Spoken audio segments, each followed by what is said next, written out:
Salut tout le monde, j'espère que vous allez bien. Je vous retrouve cette semaine pour vous parler du coup de mon premier trimestre de grossesse. Il avait du temps à passer celui-là, hein, ouais, un petit peu, ouais, parce que j'avais hâte la fin, j'avais hâte parce que je me disais mais est-ce que ça va passer? Je crois que c'est ce qu'on se dit quand ça va pas très bien au premier trimestre. Autant pour Liam, enfin j'étais fatiguée mais je garde un très bon souvenir de ma grossesse. Celle-là, disons qu'elle a pas débuté pareil. Voilà, donc je l'ai un peu subi sur le premier trimestre et là ça va beaucoup mieux. Là je suis actuellement dans ma dernière semaine de mon 4e mois de grossesse et ça fait vraiment 2 semaines que je sens qu'il y a un mieux, que voilà, que je me sens capable de faire des choses aussi. Mais bon, je vais revenir un petit peu là-dessus. Et voilà, j'ai repris du poil de la bête et je me sens beaucoup mieux, je me sens à nouveau moi et ça fait du bien parce que voilà, ce premier trimestre a été assez compliqué. Pour le premier mois, donc vraiment ça c'était pendant les 3 premières semaines de ma grossesse, semaine aménorrhée pour les plus intimes. Ce que j'ai ressenti c'était des espèces de petits tiraillements dans le bas de mon ventre et des espèces de petits gargouillis, mais pas vraiment des gargouillis comme quand on a le ventre qui gargouille et qu'on a faim, ou voilà, plus des petites bulles, voilà, des petites bulles mais vraiment dans le bas ventre quoi. Et ça c'est ce que j'ai ressenti et c'est ce qui m'a un peu mis la puce à l'oreille parce que c'est le premier symptôme en fait que j'ai eu pour Liam. Et voilà, j'ai passé en temps normal et je le savais quoi, je savais que c'était ça. Sauf qu'en fait, comme pour Liam, je suis tombée enceinte très rapidement, je suis tombée enceinte à mon 2e cycle. Et en fait à mon premier cycle cette fois-ci, ça m'a fait exactement la même chose.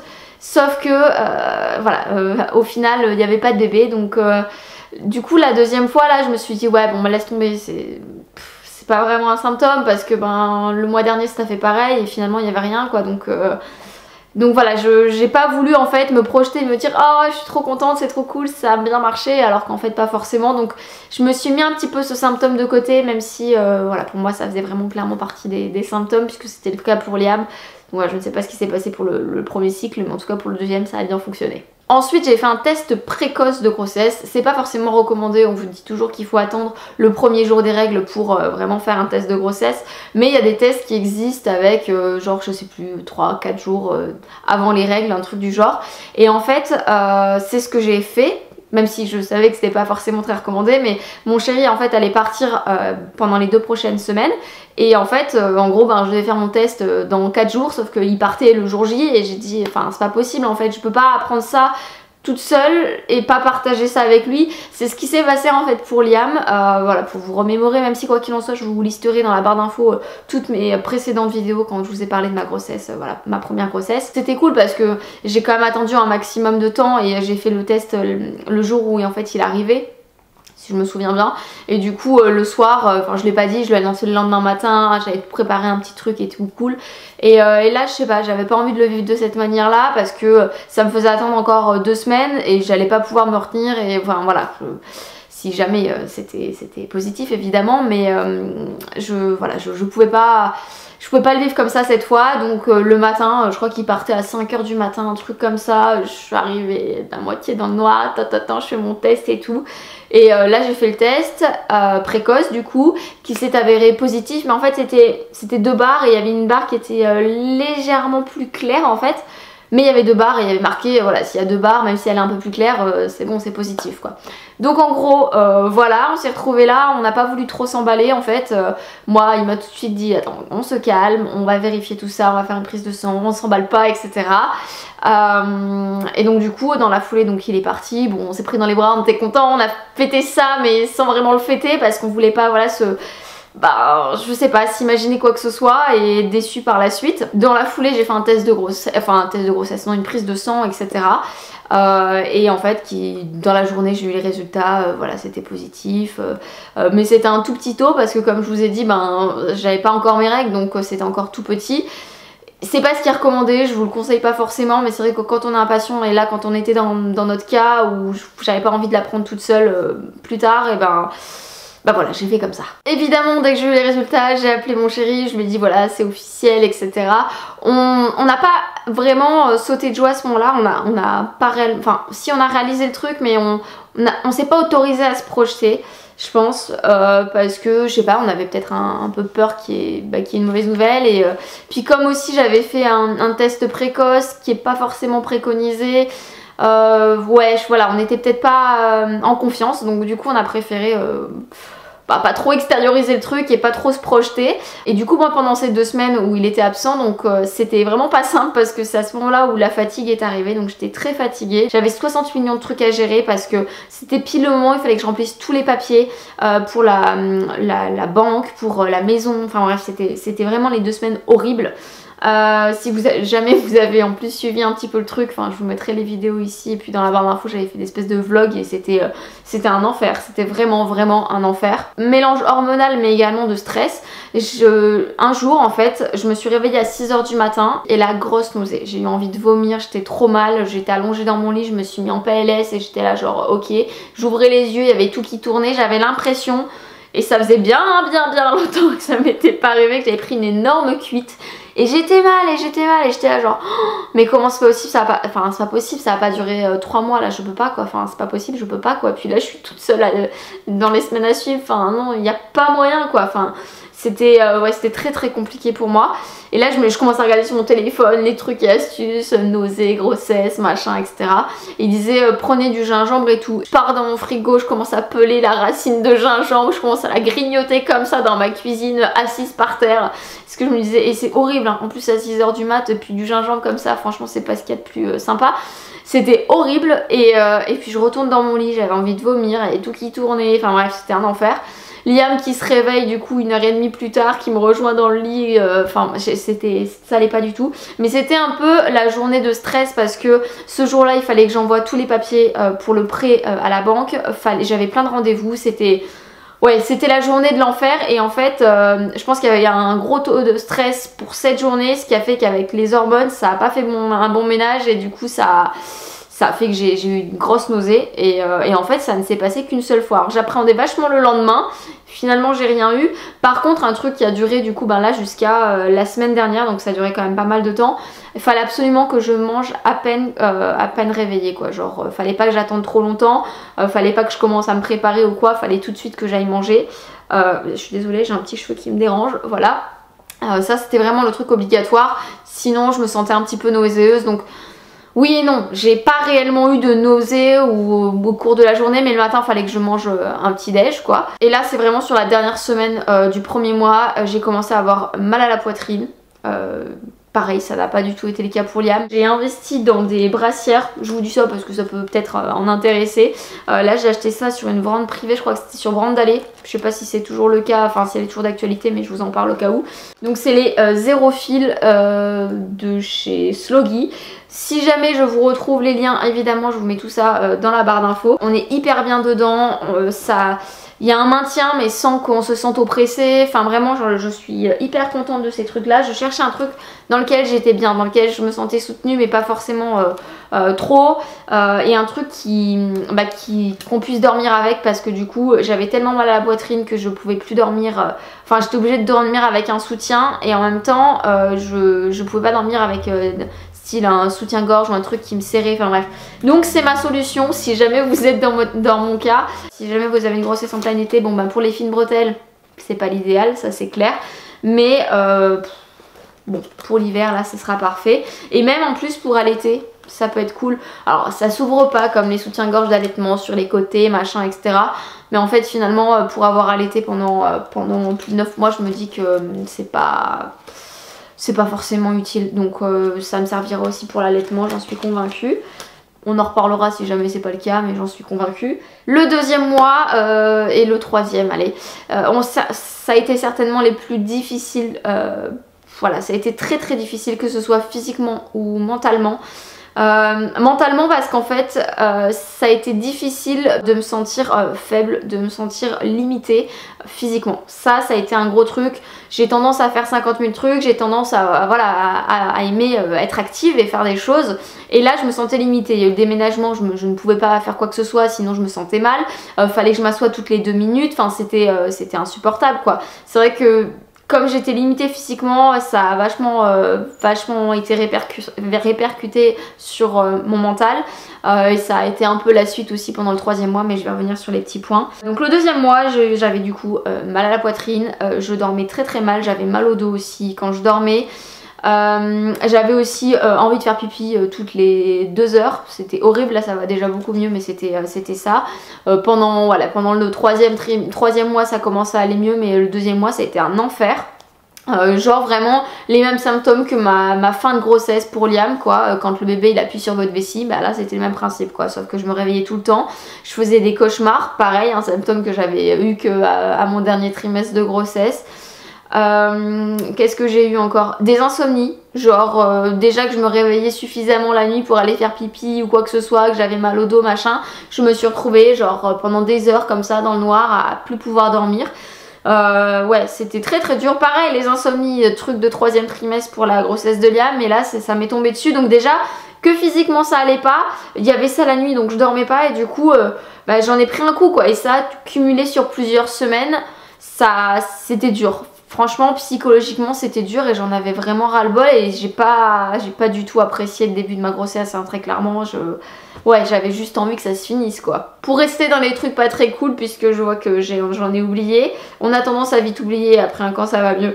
J'ai eu beaucoup de maux de tête, j'avais vraiment mal au crâne surtout en fin de journée.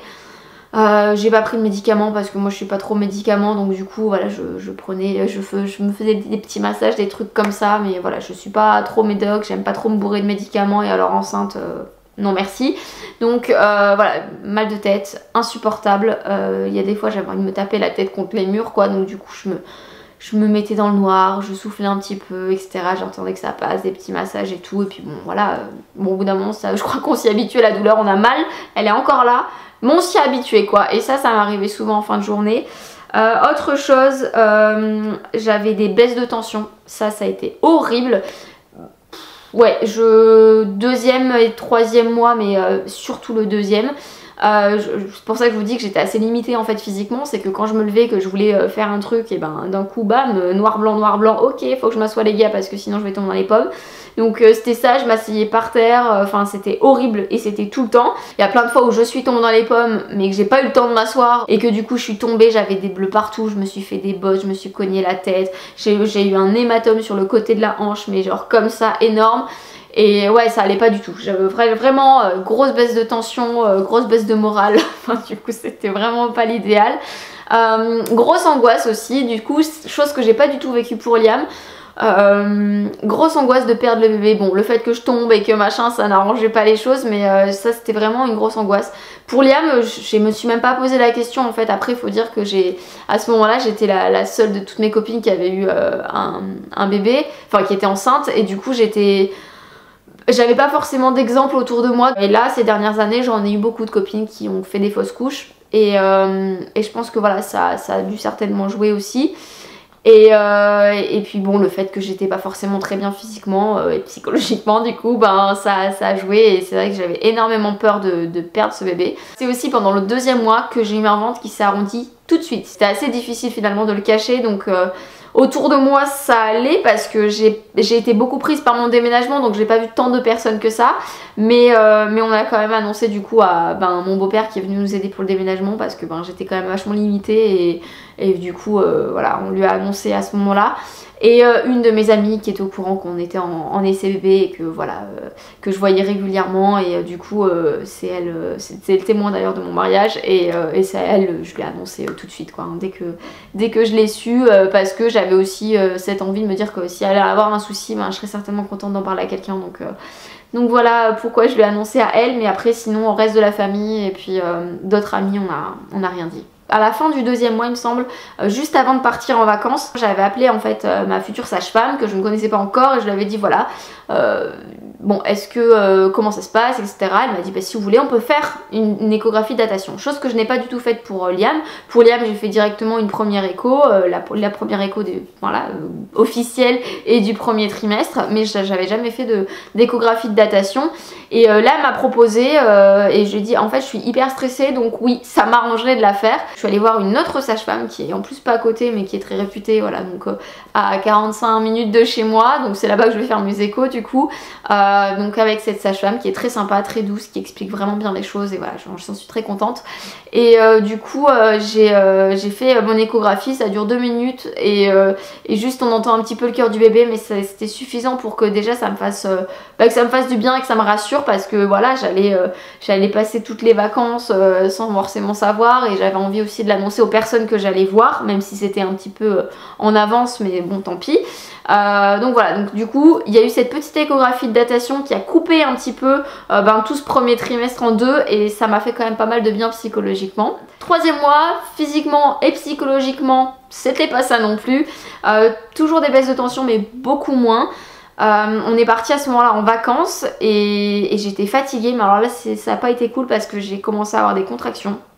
Du coup j'avais d'autant plus peur en fait de perdre le bébé, parce que je me disais ok, j'ai des contractions, il y a un souci. Donc c'était pas forcément le top du top. On est parti en vacances, quand on avait de la route fallait que je m'arrête parce que je disais à Chris ok j'ai des contractions, donc lui il était là genre ok on s'arrête. Donc je marchais et après ça allait un petit peu mieux. Mais ouais, ça n'a pas été l'idéal, beaucoup de contractions, etc. Des dégoûts d'aliments, ça me l'a fait pour Liam aussi, même des goûts de la viande. Voilà, la viande, ça commence à aller un peu mieux, mais c'est pas, voilà, la viande c'est pas mon délire quoi, hein. J'ai eu pas mal de dégoûts de viande, et le parfum. Genre je ne pouvais plus porter de parfum, ça me dégoûtait rien que de mettre en fait du parfum autour de, ouais enfin voilà, autour de mon cou, parce que je le sentais, je pouvais plus mettre de parfum. Donc la rencontre avec la sage-femme, je lui ai pas mal parlé de mes soucis psychologiques on va dire, voilà, je disais que j'avais eu pas mal peur et tout, elle me disait c'est marrant parce que c'est souvent le cas pour une première grossesse, mais la deuxième on s'en soucie plus trop, et moi ça a été l'effet inverse en fait. Et donc du coup voilà, je parlais de ça et tout. Après j'avais pas énormément de questions à lui poser parce que enfin j'ai déjà eu un bébé, voilà, j'ai eu moins de questions en fait que pour ma première grossesse. Ma première grossesse, j'ai une mouche qui m'embête, j'avais plein de questions parce que c'était la première, j'avais plein de, voilà, oh elle est agaçante cette mouche. Mais là en fait pour la deuxième en soi j'avais pas vraiment de questions, et j'avais, je pense surtout c'est simplement besoin qu'on me rassure et qu'on me dise t'inquiète ça va aller. Et elle a pas forcément su le faire parce que je l'ai peut-être pas fait trop ressentir que j'en avais besoin non plus, hein, donc voilà, je ne blâme personne, hein. J'ai vu aussi dans la foulée mon ostéopathe. Donc je suis allée le voir, je lui ai expliqué tous mes soucis physiques, donc je disais que le soir j'avais mal au dos et tout. Donc là il a commencé à regarder au niveau de ma tête et tout, il a placé ses mains, il m'a fait waouh, vous avez pas mal de migraines non? Et là j'ai fait mais oui, et j'ai oublié de lui dire ça, mais effectivement oui exactement, j'ai plein de migraines tout le temps.